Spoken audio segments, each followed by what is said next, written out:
You ask Tiger to solve.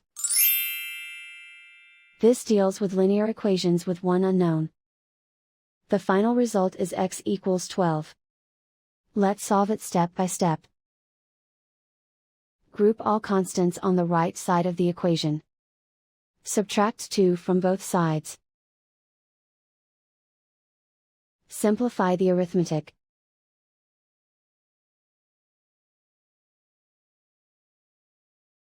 Isolate the x. Divide both sides by 3. Simplify the fraction.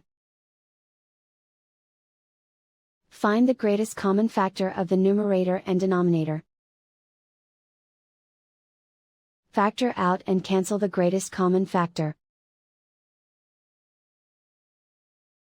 And so the final result is x equals 12.